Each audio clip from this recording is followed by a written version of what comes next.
नमस्कार, मैं doctor Pramod Kumar Chaurasia, senior consultant neuro spine surgeon and director Paras neuro spine and multi speciality hospital Lucknow.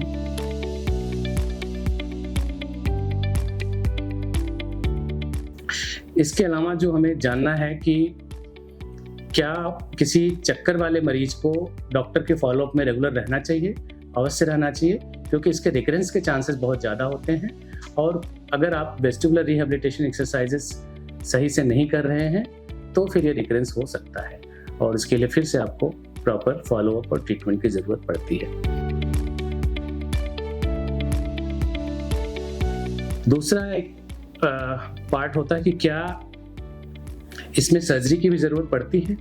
तो कुछ ऐसी बीमारियां हैं, कुछ ऐसे लीजन्स होते हैं ब्रेन में जो चक्कर करते हैं, तो उसमें सर्जरी की भी ज़रूरत पड़ सकती है। कुछ पेशेंट्स को इन्फार्क्ट बन जाते हैं तो उसके लिए लंबे समय के लिए दवाइयाँ भी देने की ज़रूरत पड़ती है। दूसरा, चक्कर के बारे में बहुत सारी भ्रांतियाँ हैं जो डॉक्टर्स के बीच में भी हैं कुछ और पेशेंट्स को भी हैं, कि जैसे लोग कहते हैं कि सर्वाइकल है तो चक्कर आ रहा है। बहुत सारे लोग सर्वाइकल स्पॉन्डिलोसिस को मान के बैठते हैं कि चक्कर तो आएगा ही और उसमें सॉफ्ट सर्वाइकल कॉलर लगा के घूमते रहते हैं और सरप्राइजिंगली उनको थोड़ा आराम भी मिलता है। लेकिन सर्वाइकल स्पॉन्डिलोसिस की वजह से चक्कर आना बहुत कॉमन नहीं है, तो इस भ्रांति को अपने मन से निकाल देना चाहिए। और cervical spondylosis is not a very common cause of vertigo.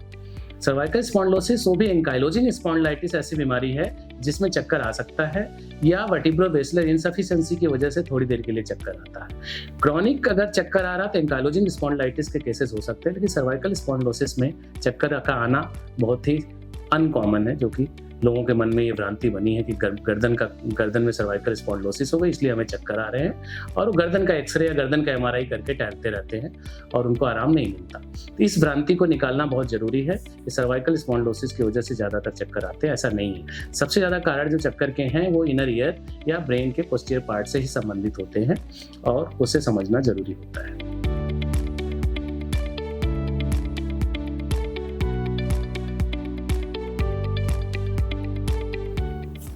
दूसरी चीज, अगर आपको चक्कर लंबे समय तक आ रहा है तो आप अपनी लाइफस्टाइल चेंजेस क्या कर सकते हैं।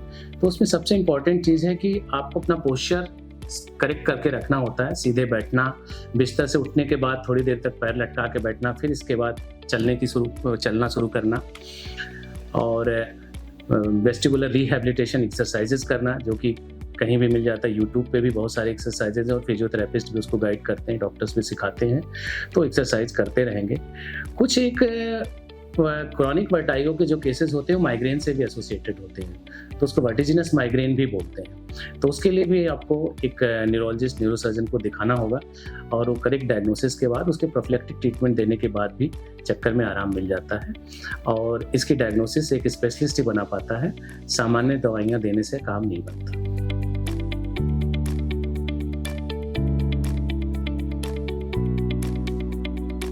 अब रही बात कि अगर चक्कर आता है तो हमें किन दवाइयों से तुरंत आराम मिलता है और किन दवाइयों को लंबे समय तक लेना पड़ता है। तो इस तरह हमें दो तरह का ट्रीटमेंट होता है वर्टाइगो पेशेंट्स के लिए। एक होता है अबॉर्टिव थेरेपी और एक होता है क्रॉनिक प्रोफिलैक्टिक थेरेपीज होती हैं।